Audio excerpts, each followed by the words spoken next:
अनंत सिंह की क्राइम कुंडली, भाई के बदले से शुरू हुआ खूनी खेल, वर्चस्व की लड़ाई ने बनाया बाहुबली। मोकामा में राजद नेता और जनसुराज समर्थक दुलार चंद की हत्या के केस में जेडीयू प्रत्याशी और पूर्व विधायक अनंत सिंह को गिरफ्तार किया गया है। अनंत सिंह बाहुबली माने जाते हैं और उनका आपराधिक सफर काफी लंबा रहा है। पटना के डीएम ने कहा कि मोकामा विधानसभा क्षेत्र में हुई घटना को जिला प्रशासन और पुलिस ने बहुत गंभीरता से लिया है। हमने मामले में कई कार्रवाई की है। बिहार के पूर्व विधायक और जनता दल यूनाइटेड के उम्मीदवार अनंत सिंह को जनसुराज पार्टी के समर्थक दुलार चंद यादव की हत्या के सिलसिले में रविवार को गिरफ्तार कर लिया गया है। गिरफ्तारी के बाद अनंत सिंह की पहली प्रतिक्रिया सामने आई है। अनंत सिंह ने कहा कि चुनाव अब मोकामा की जनता लड़ेगी। जनता दल यूनाइटेड के उम्मीदवार अनंत सिंह ने सोशल मीडिया प्लेटफॉर्म फेसबुक पर पोस्ट कर लिखा, सत्य में विजयते, मुझे मोकामा की जनता पर पूर्ण भरोसा है, इसलिए चुनाव अब मोकामा की जनता लड़ेगी। यह पोस्ट फेसबुक पर शेयर होते ही तेजी से वायरल हो गया। बाहुबली नेता अनंत सिंह की गिरफ्तारी के बाद दुलार चंद यादव के पोते ने कहा, प्रशासन पूरी तरह से एक तरफा कार्रवाई कर रहा है, फिर भी हम अपने सभी भाइयों से अपील करते हैं कि वे कोई भी गलत या जल्दबाजी में कदम न उठाएं। हमने 24 घंटे का अल्टीमेटम इसलिए दिया क्योंकि प्रशासन ने जो हो रहा था उसे नजरअंदाज कर दिया। अनंत सिंह पूरे इलाके में खुलेआम घूम रहे थे। एक मामले में आरोपी होने के बावजूद वे खुलेआम प्रचार कर रहे थे और प्रशासन ऐसे बर्ताव कर रहा था जैसे उन्हें कुछ दिखाई ही न दे। अगर बिहार में अभी चुनाव नहीं होते तो ये सब कुछ नहीं होता।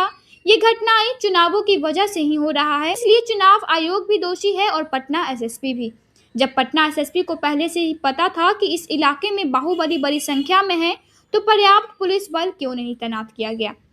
अब पूरे मामले की बात करें तो 30 अक्टूबर को मोकामा में चुनाव प्रचार के दौरान दो गुटों के बीच हुई गोलीबारी में दुलार चंद यादव की गोली मारकर हत्या कर दी गई थी।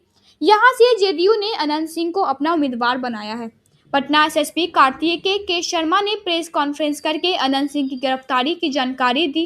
उन्होंने कहा, 30 अक्टूबर को प्रतिस्पर्धी उम्मीदवारों के दो समूहों के बीच झड़प हुई, पथराव किया गया जिससे कई लोग घायल हो गए। घटना के बाद एक शव बरामद किया गया। मृतक दुलार चंद यादव उस गांव के रहने वाले थे जहां यह झड़प हुई थी।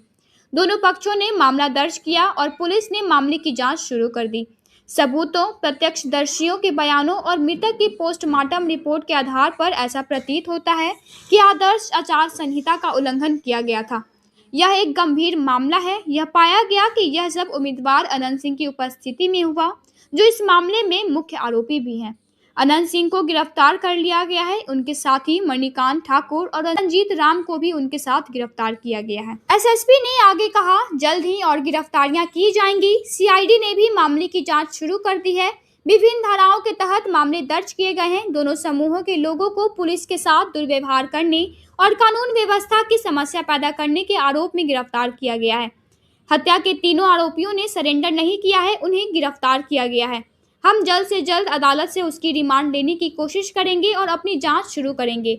हम उसकी न्यायिक हिरासत पाने की कोशिश करेंगे। पटना के डीएम डॉक्टर त्यागराजन एसएम ने कहा, मोकामा विधानसभा क्षेत्र में हुई घटना को जिला प्रशासन और पुलिस ने बहुत गंभीरता से लिया है। हमने मामले में कई कार्रवाई की है। आचार संहिता पूरी चुनाव प्रक्रिया का एक मजबूत स्तंभ है। चुनाव आयोग के निर्देशानुसार हम स्वतंत्र और निष्पक्ष चुनाव सुनिश्चित करने के लिए प्रतिबद्ध हैं। अगर कोई असामाजिक तत्व कानून या आदर्श आचार संहिता के खिलाफ जाने की कोशिश करता है तो सख्त कार्रवाई की जाएगी। हमने 100% हथियार जमा करने के निर्देश दिए हैं। सभी वैध हथियार जल्द ही जमा कर दिए जाएंगे। प्रत्येक विधानसभा क्षेत्र में 50 से अधिक चेकिंग पॉइंट बनाने का निर्देश दिए गए हैं। सीएपीएफ भी जांच करेंगी। पटना से सबसे ज्यादा जब्ती की गई है। पर्याप्त सीएपीएफ कर्मियों को तैनात किया गया है। वे पुलिस और मजिस्ट्रेट के साथ कोऑर्डिनेट में काम कर रहे हैं। अवैध हथियारों को जब्त करने के लिए छापेमारी की जा रही है।